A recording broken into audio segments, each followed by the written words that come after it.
it's a bear! A bear! A bear! 3, 2, 1.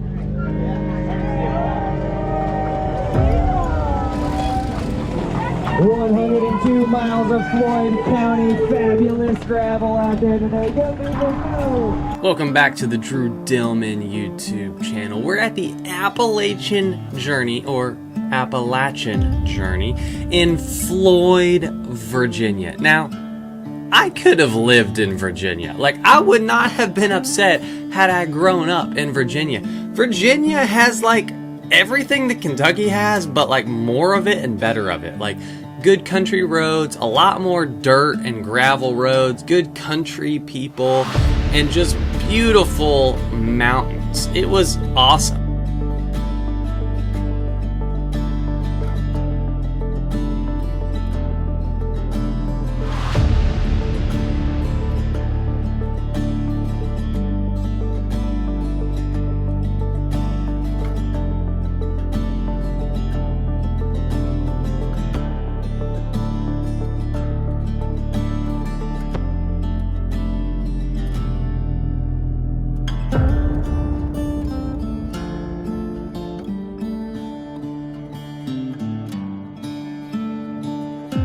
Now, this event was 103 miles, and the interesting thing about this event is that it's a duo race, which means you have to do it alongside a partner, which means you cannot be further than 5 minutes separated from your partner at any point during this race, which makes it a pretty fun / interesting race format, which means doesn't just mean that the strongest man is gonna win.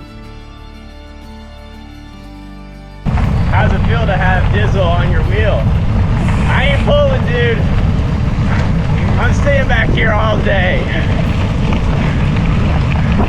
You ain't getting nothing from me. The strongest 2 men or 2 people are going to win the category. You can't just be the strongest guy. You've got to have a good partner alongside you as well. Now, this is the first time I've ever done a duo race, but this won't be the last time either, because in 2025, later this season, me and Chase Wark are headed to Iceland to do the 5-day epic mountain bike stage race, the Rift MTB, and we are excited about that.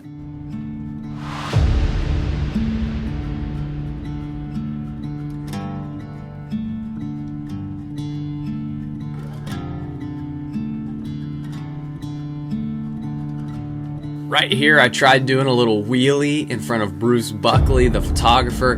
He used to capture some awesome photos of me when I used to race cyclocross, which still sounds kind of weird that I'm saying I used to race cyclocross, but I literally didn't do a single race last year, so I guess I am actually a gravel racer now, which is kind of sad to admit.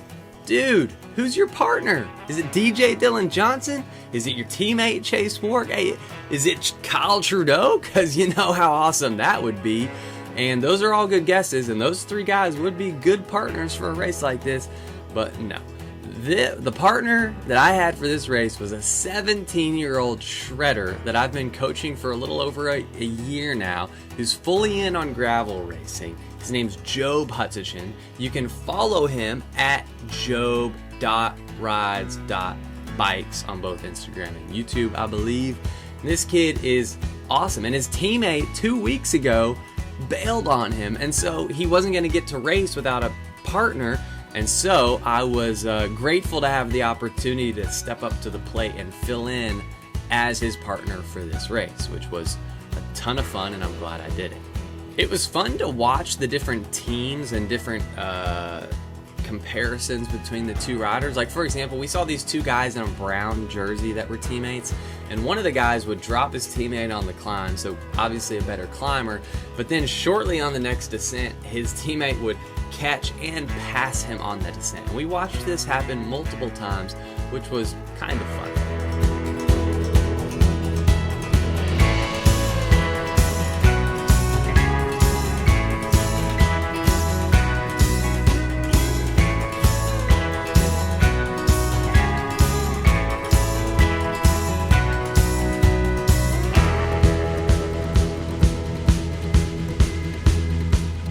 All right, so a little bit more about this awesome kid, Job. He's 17 years old. He's from Indiana. He's all in on gravel racing. He's on the Mach 1 performance development team. He also is sponsored by Lauf, which is awesome because we're both, how could I not do this race alongside a kid that I coach who's also sponsored by Lauf? Like, perfect situation.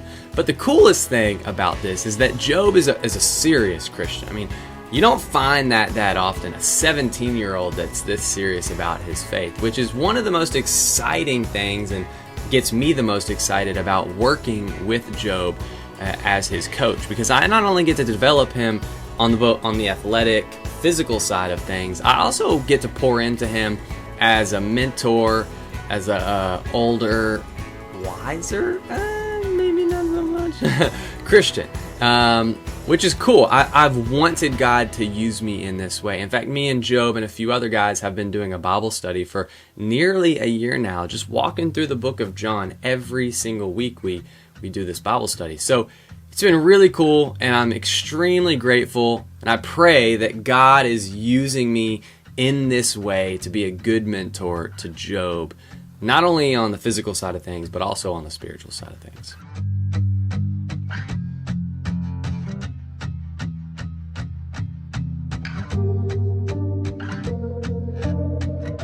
One of the jokes I made early in the race is that I should have had a second computer on my bike that was showing me all of Job's data, because I was constantly asking him what his heart rate was throughout certain points in the race so that I could get a good gauge on what his effort level was so that I could pace it accordingly, because I didn't want to go too hard and his heart rate be too high, and then I basically like ride so hard that he blows up and we have to crawl in for a really slow finish. I didn't want to do that, and so I was constantly trying to monitor his effort throughout the race.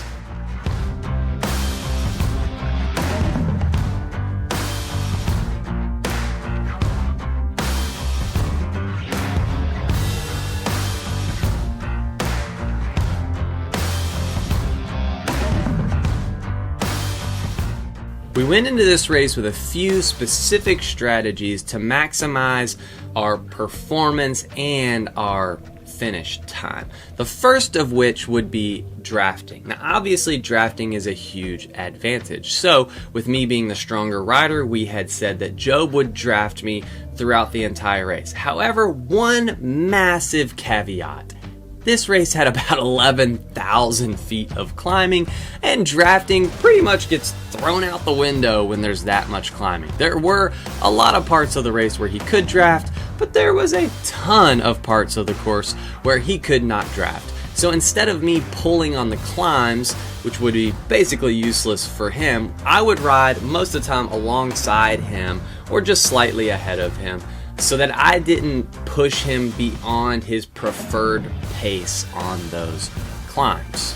The second big strategy we implemented was that we wanted Job to be as light as possible, and this also had to do with the 11,000 feet of climbing, so that he could get up the climbs as fast as possible with as little as energy as possible. Now, this doesn't mean that Job just didn't carry any water or hydration, but this meant that I carried it all, which was pretty cool. So basically this meant on the start line, I had 2 bottles on my bike and a hydration pack, and all of the bottles throughout the race were going to be for Job, and I would get all of my nutrition from the packs on my back. And he would always have 1 bottle on his bike that he could drink from at the pace that he wanted to, and whenever that bottle would get empty, we would swap it out with one of the bottles I had on my bike. So he only ever had 1 bottle on his bike. Both of these strategies fall in alignment with Dizzle Kibitz number 15, conserve energy whenever possible.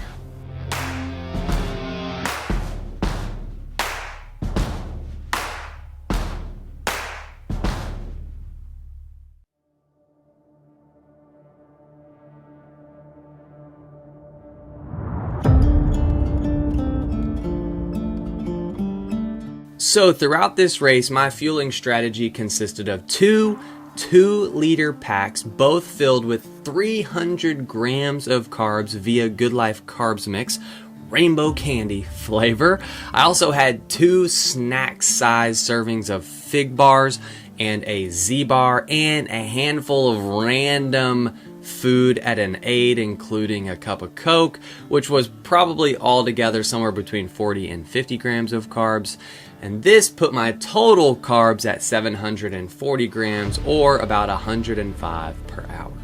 And if you want to snag yourself some of this Good Life product, go to fuelyourgoodlife.com, order whatever you want, order everything, and use that code RADDADDIZZLE for 20% off at checkout.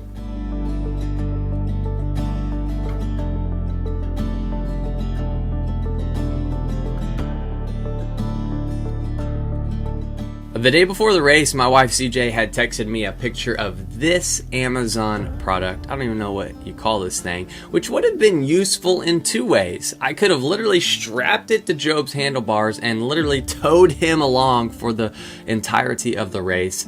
But we could have also just straight up clotheslined our competitors if they ever tried to pass us. It's a bummer I didn't get this thing ordered in time for this race, but hey, there's still time to get this thing ordered before the Rift mountain bike so that I can tow Chase around for 5 days in Iceland.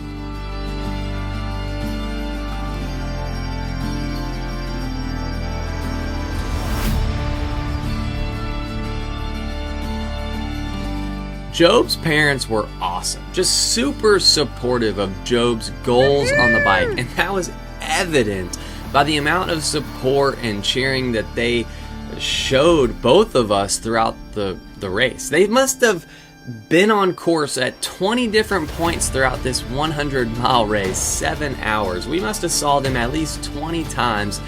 And as a new parent, as a new dad with 2 little girls at home, I was taking notes. I was thinking, man, I want to be the kind of parent that's there to cheer on my kids when they do tough things, when they decide to go on these crazy adventures, and I want to be there cheering them on.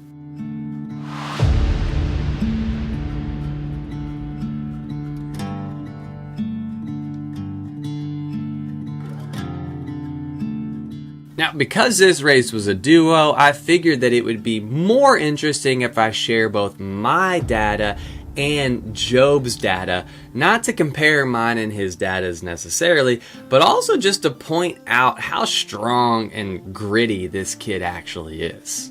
My normalized was 208 or 0.58 intensity factor. Interesting enough, his normalized power was 208, but it was a 0.79 intensity factor, which shows you that he was operating at a much higher intensity level relative to his FTP for the entire day.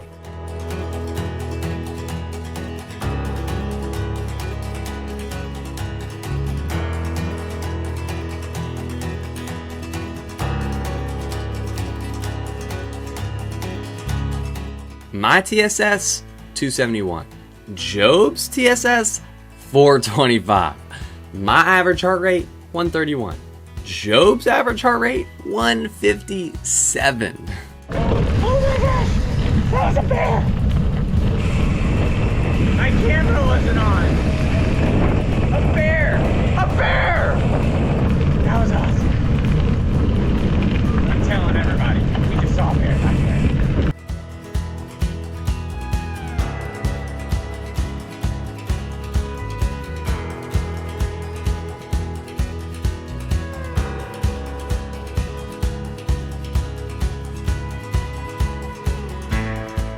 Now, altogether, our finishing time was 6:56, which was good enough to get us 7th place in the open men's category.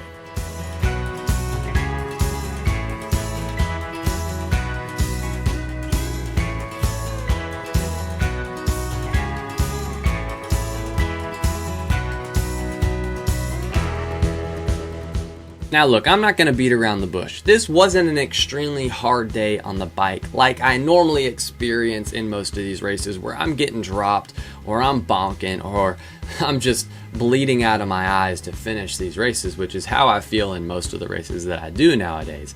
This race I went into considering it more of a long endurance ride, but I still was extremely grateful for the opportunity because I got to ride alongside and support a kid that I've invested in, a kid that I coach, and a kid that I've seen put in some hard hours, some big hours, finish hard workouts. I've really seen him develop over the last year that I've been working with him. So to get the opportunity to ride alongside a kid that I've invested in is a pretty rare occasion, and I couldn't turn that down. And the icing on the cake was that we both ride Life bikes, which just seemed like a really cool just tidbit on top of all of it.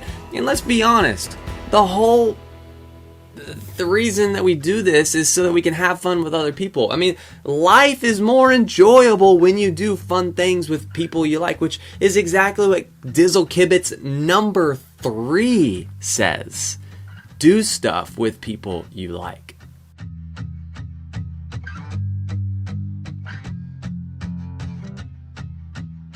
I also want to give a huge shout out to Gordon Wadsworth. This was the 4th year that he's put on this event. It's gone over very well from year to year, and I would recommend that you check out this race, the Appalachian Journey. It's a duo race, 100 miles. They've got different route options if you want to go shorter or even longer.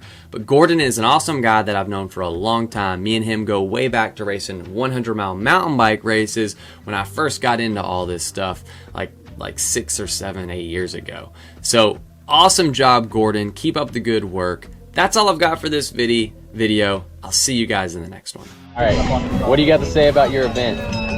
Dude, the Appalachian Journey 2025. We're in the presence of Dizzle Dillman greatness. Yeah, We're not worthy. No, it was awesome, man. It's great to see the Lauf squad in here. Joe rides bikes. The one, Drew Dillman. Thanks for coming, buddy. Thanks for coming. Yeah, thanks for putting it on. Awesome event. Come do it. The Appalachian Journey. Is it Appalachian or Asian? Listen, I'm not gonna call out anybody that says Appalachian. Okay. But it's Appalachian. That's what I thought. All right, how was it? Hard. Yeah? Sub 7? He told me yesterday that sub 6 was ambitious, and I said I think sub 7 is ambitious. Average speed was like 15. Not even 15 miles per hour. And that's not because we're weak, it's because it was a lot of hills. Oh, he crushed it. Oh, and you gotta show the bikes. Matching, wow. I went racing before. He's got the suspension fork. So yeah, it was fun. I'm glad I did it. Me too. Thank you. Good job.